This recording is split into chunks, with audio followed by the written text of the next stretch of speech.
I also had a staff made from rowan wood. Although a witch might flinch at its touch, it wouldn't deter one desperate for blood.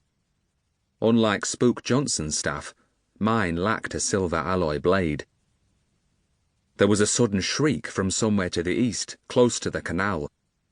Water witches were most numerous in the marsh and the area surrounding it, but they could also be found along the length of the canal, which ran north from Priesttown, through Castor, and then all the way up to Kendal. I'd heard such terrifying sounds before, and it was definitely the cry of a water witch.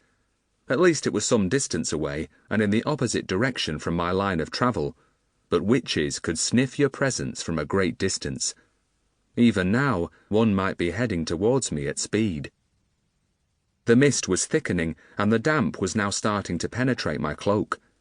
I shivered partly from cold, but mostly from fear. I began to pray. My full name was Brother Beowulf because I'd been a novitiate monk before becoming a spook's apprentice. I'd been sent to spy on Spook Johnson and gather information so that he could be tried for heresy and burned at the stake. But Johnson, despite his strength and skills, had been carried off by an unusual and dangerous witch. I'd gone north to ask for help from Tom Ward, the Chippenden spook. That had led to all sorts of trouble, and I'd been in danger of being burned to death myself. Both Spook Johnson and Tom had eventually been imprisoned by the goddess Circe, who had only released them in exchange for Tilda, Alice and Tom's daughter. With my help, Alice had rescued Johnson and Tom, but there had been a terrible price to pay. Now I was called Wulf for short, but despite having lost my faith in God and no longer being a monk, I still prayed to the saints. Mostly they didn't reply, but sometimes I did receive help. It was important to choose the right patron saint. So I started praying to Raphael. He was, among other things, the patron saint of safe journeys, and after all, I was on a journey. My destination was Monk's Hill. To get there safely along this dangerous marsh path, I badly needed his help. "Please protect me, St. Raphael. Please grant me a safe journey and shield me from the devil's creatures." Of course, I didn't say the prayer aloud in case it attracted the attention of a witch. I prayed silently inside my head, which was sometimes just as effective. This particular saint was also supposed to be an archangel, although some monks disputed that. If so, he would be extremely powerful, but perhaps that made it less likely that he'd respond, especially to someone like me. After all, why should such a powerful saint help a boy who'd lost his faith and left his priestly vocation?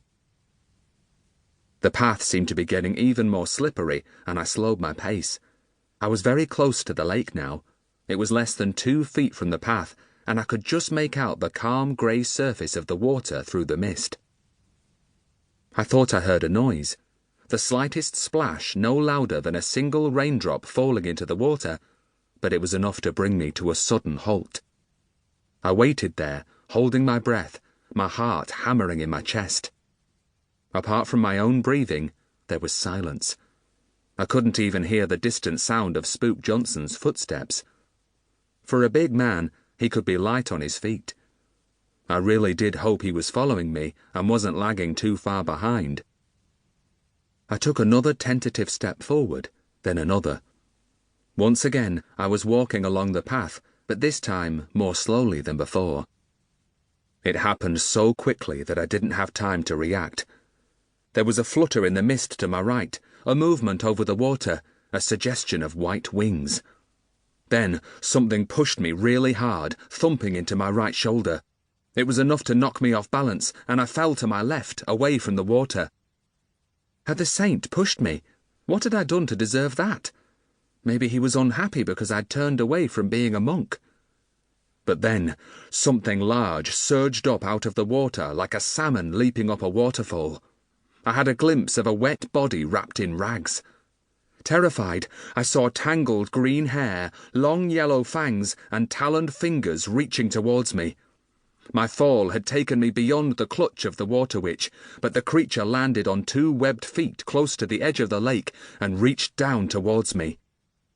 I knew exactly what was going to happen to me.